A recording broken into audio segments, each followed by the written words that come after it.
Welcome back to a new video, guys. Today I'm going to be going over some Brazilian Jiu-Jitsu footage of self-taught versus no experienced fighters. I am by no means a professional, but I have done my best to break down the matches and point out the significant flaws displayed in each match. So, without further ado, let's get right into the video. So in this round, you'll see me in the headband versus my friend. And the first difference you might notice is the size difference, which is quite significant, but that is not much of an issue due to the skill difference. This is commonly displayed throughout the matches and shows just how significant it can be to teach yourself at home. Moving on to the next match, the first problem we have here is an overcommitment to a sweep by my friend, allowing me to easily gain back control and a rear naked choke, as you can see here. Next, I begin to jump onto his back, further gaining back control, and the next problem that is made is falling forward, as it would have been wise to fall backwards to possibly shake me off. That is not the case, and I finished the rear naked choke when we hit the ground. In the next match, on the right, we have Sab, and on the left, we'll call him friend number 2.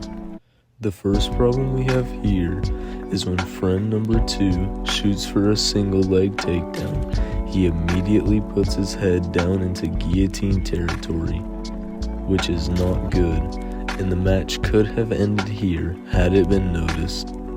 The next problem we have here is an interesting single leg takedown, which allows Sab to get one arm down, further allowing him to get his guard up when he is taken to the ground, which then transfers into him gaining side control due to him being able to get his guard up.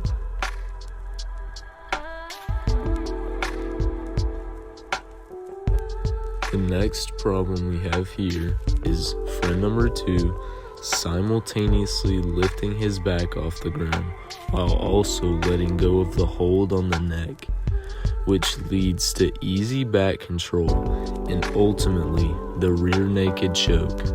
In the next match, we have the same people, and Sab gets a nice single leg sweep takedown. Our first problem occurs when friend number 2 turns to the side to try and escape, rather than putting up guard to defend himself, leading to side control. I believe that it is also worth noting that during this time, friend number 2 exerts all of his energy by squirming around, which ultimately gets him nowhere, and he has less energy.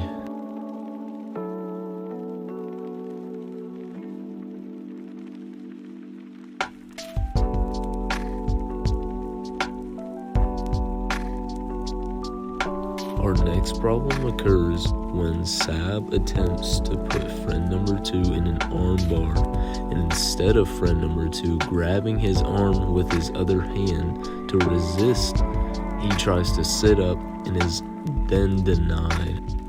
The next problem is when Sab gets the arm bar, he doesn't apply pressure with his legs, allowing friend number 2 to stand up and break the arm bar, subsequently allowing friend number 2 to gain side control.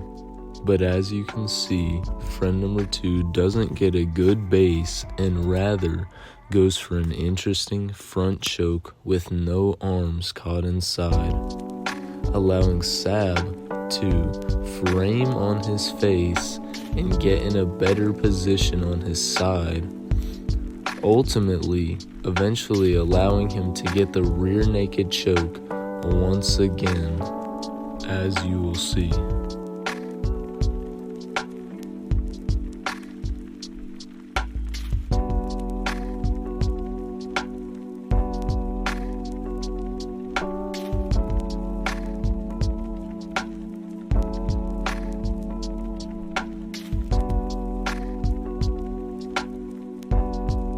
In the next match here, we have me versus friend number 2. We run into our first problem when me and friend number 2 are grappling. Friend number 2 turns away, leading to me gaining back control, and then leaning down, allowing me to get in the rear naked choke better. And from here, it's pretty much over. I just set him down and finish the choke. In the next match, we have Sab versus friend number 1. They start off with a bit of grappling, and friend number 1 eventually shoots for a single leg takedown, again putting his head right into guillotine territory. Only this time Sab notices, and the match is over.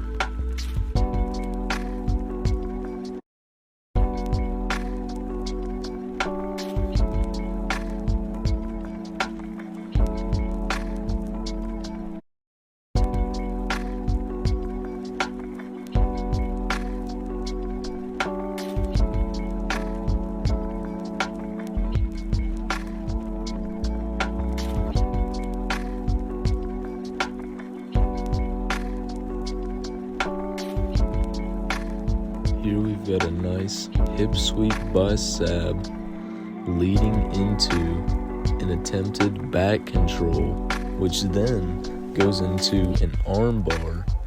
And here we run into our first problem. Instead of friend number 1 grabbing his own arm and trying to resist, he allows Sab to get in the arm bar.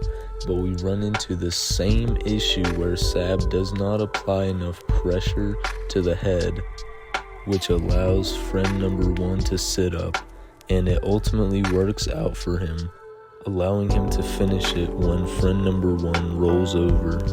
In the next match here, friend number 1 goes for a double leg takedown, again putting his head into guillotine territory, and friend number 2 takes advantage of it, finishing the guillotine off.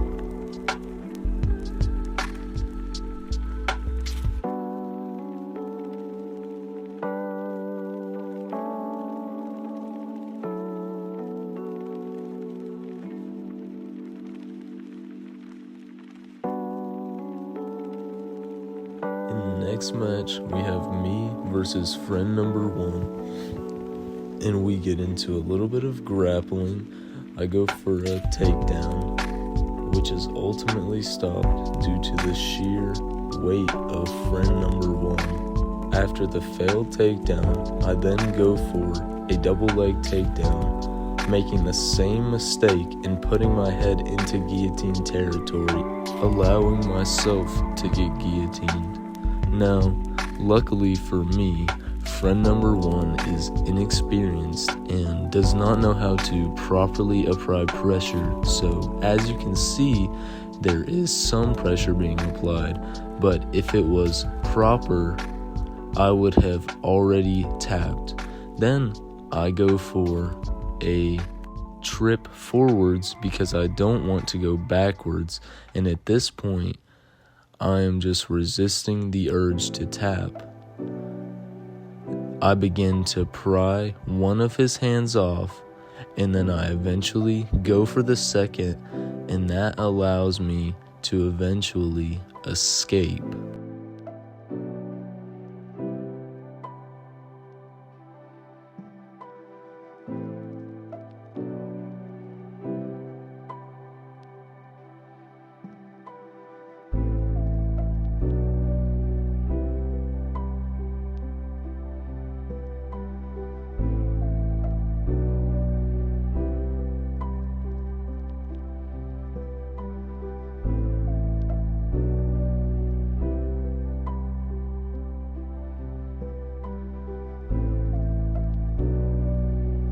In this last and final match, we have me versus Sab.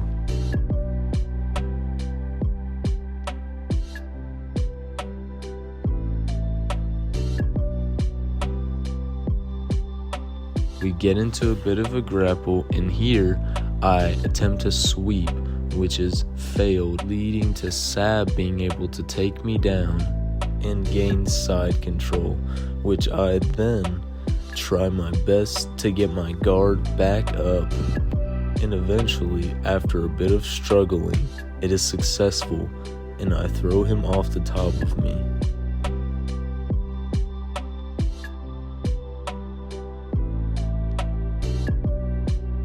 At this point, when we roll over, Sab gets a heel hook but doesn't apply pressure properly, and I am able to eventually escape the leg lock, and after a bit of grappling, I am able to recover to my feet, and the next task is to pass guard.